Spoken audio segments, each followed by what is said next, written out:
तुमने उसके बेटे को जो केक खाने के लिए दिया था, जानती हो वो घर पर कब आया था? 12 दिन पहले, जिसे तुम फ्रिज में रखकर भूल गई। ये मालती आ जाती तो ब्रेकफास्ट बन जाता। इससे बोला था मैंने तुम्हारे भैया को कल जल्दी जाना है, थोड़ा पहले आ जाना टाइम से। इसके ना हमेशा बहाने रेडी रहते हैं। अरे सच भी तो हो सकता है, बच्चे की तबीयत के लिए झूठ क्यों बोलेगी वो? तुम ना रहने दो, ये काम वालियों के नखरे ना हम घर की औरतें ही जानती हैं। एक नंबर की कामचोर होती है सबकी सब। अरे काहे की कामचोर यार, इतना काम तो करती है वो घर का, और तुमने उसे टाइम से पहले बुलाया क्यों था आज? ज्यादा ना इनकी तरफदारी करने की जरूरत नहीं है। मुझे तो लग रहा है मुझे ना आज कन्नू की भी स्कूल की छुट्टी करानी पड़ेगी। आएगी महारानी अपने टाइम से ही। यार संगीता, एक दिन कन्नू को स्कूल के लिए तुम तैयार कर दोगी, क्या पता जाएगी? क्यों? इसको 7,000 रुपए हम मुफ्त में देते हैं और ये आप क्यों उठा के रख रहे हो ये सामान? कोई जरूरत नहीं, वापस रख दो। ये हमारा काम नहीं है, उसका काम है ये सारा। अगर मैं ये कपड़े इनकी जगह पे रख दूंगा तो क्या फर्क पड़ जाएगा?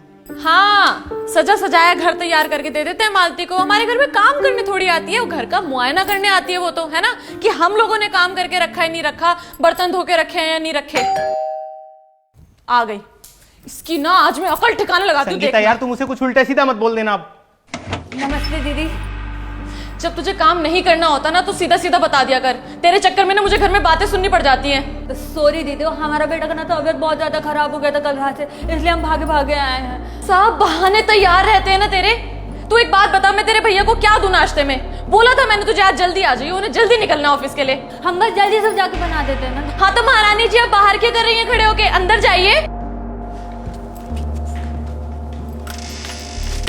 नमस्ते भैया, सॉरी। हाँ, हमको थोड़ा सा लेट हो गया, लेकिन हम जल्दी जल्दी आपका नाश्ता बना देते हैं। अरे नहीं नहीं नहीं नहीं मालती, रहने दो, मैं ऑफिस जाके नाश्ता कर लूंगा। अरे क्यों ऑफिस जाके नाश्ता करोगे? बाहर पता नहीं कैसा खाना बनता है। मालती तू किचन में जा, नाश्ता बना दे। और हाँ, सिंक में बर्तन पड़े हैं, पहले उनको धो लियो फिर बनाइयो जा।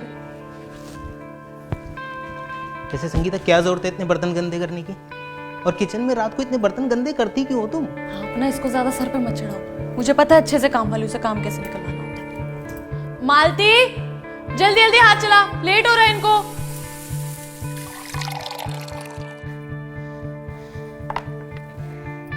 दीदी आपका भी नाश्ता लगा दें? तू मेरी छोड़, तू जाके पहले कन्नू को तैयार कर। ठीक है। अरे सुनो सुनो सुनो, हाँ। बेटा कैसा है तुम्हारा? भैया उसको तो रात से ही बहुत तेज बुखार है। अरे इसने कुछ खिलाया होगा उल्टा सीधा उसको। इनका तो वैसे भी खाना खुला मिलता है। अरे नहीं दीदी, हम उसको बाहर का खाना खाने नहीं देते हैं। वो तो बस कल खाना जब खा रहा था ना, तो उसके बाद हम उसको बस केक खिला देते जो आप दिए थे। सुना तुमने? तू कहना क्या चाहती है कि मैंने जो केक तेरे बेटे के लिए भेजा उससे तेरा बेटा बीमार हो गया? नहीं दीदी, हम ऐसा नहीं कह रहे हैं, आप गलत समझ रही हैं। संगीता, मालती तुम जाओ, कन्नू को तैयार करो। हाँ हाँ। बहुत तरफदारी कर रहे थे ना इसकी। देखा कैसी कैसी ऐसी जुबान चलती है इसकी। बोल रही है कि मैंने जो इसके बेटे के लिए केक भेजा उससे इसका बेटा बीमार हो गया। उसने ऐसा नहीं बोला है संगीता, और अगर वो ऐसा बोलती भी तो क्या गलत बोलती? तुमने उसके बेटे को जो केक खाने के लिए दिया था, जानती हो वो घर पर कब आया था? 12 दिन पहले, जिसे तुम फ्रिज में रखकर भूल गई थी। और कन्नू ने जब वही केक खाने की जिद करी तो तुमने उसे ये कहकर मना कर दिया कि केक पुराना है। तो तुम वही केक उसके बेटे को खाने के लिए कैसे दे सकती हो? वो बच्चा नहीं है क्या? उसकी तबीयत खराब होने की जिम्मेदार तुम हो संगीता। इंसान को इंसान समझो। और ये सिर्फ तुम्हारी नहीं है, बहुत से घरों की यही प्रॉब्लम है। खाना बासी हो गया तो काम वाली को दे दो। फ्रिज में कोई चीज पड़ी सड़ रही है तो कुछ नहीं, काम वाली को दे देते हैं। मालती हमारी मेड है संगीता, कोई भिखारन नहीं है जो तुम्हारे टुकड़ों पर जिएगी। वो भी अपने बच्चे को गोद में लेकर जाकर सड़क पर भीख मांग सकती है, लेकिन नहीं, उसका अपना आत्मसम्मान है। वो मेहनत करके अपना घर चलाती है। उसका पति उसे छोड़कर चला गया, लेकिन उसने हार नहीं मानी। तुम्हें तो उसकी हिम्मत बढ़ानी चाहिए। और अगर उम्र के हिसाब से भी देखें तो तुम और मालती एक ही उम्र के हो गए। सिर्फ इस बात पर तुम्हें उसे कोसने का मौका नहीं मिल जाता कि तुम्हारा पति एक अच्छी नौकरी करता है और उसका पति उसे छोड़कर जा चुका है। वो हमारे यहां काम करती है। जैसे मैं किसी के यहां एम्प्लॉई हूं, वैसी वो हमारे यहां एम्प्लॉई है। जिंदगी में तरक्की करने, आगे बढ़ने का ये मतलब बिल्कुल भी नहीं होता संगीता कि हमें अपने से कम हैसियत वाले लोगों की बेइज्जती करने का अधिकार मिल जाए। इंसान को इंसान समझो संगीता। पता नहीं कौन अपने कैसे समय में जीकर आपकी जिंदगी को आसान कर रहा है।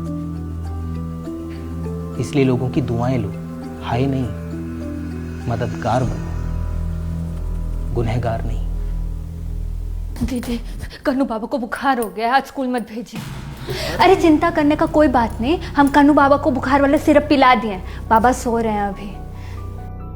लेकिन कल रात तक तो ठीक था गन्नू, बुखार कैसे हो गया उसे? वो भैया दीदी से छिपकर कन्नू बाबा ने केक खा लिया था, इसलिए।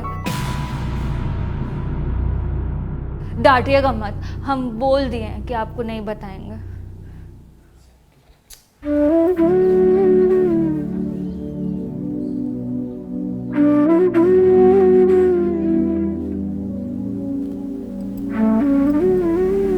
तुमने अपने बेटे को दवाई दी?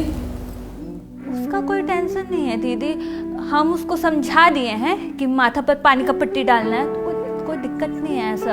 और उसको तो ऐसे भी बहाना चाहिए कि मम्मी साथ में रहे, है ना। हम सोच रहे जाके झाड़ू पोछा कर लेते हैं, ठीक है ना। आपको जो कपड़ा खिंचवाना है वो निकाल के रख लीजिएगा। हाँ,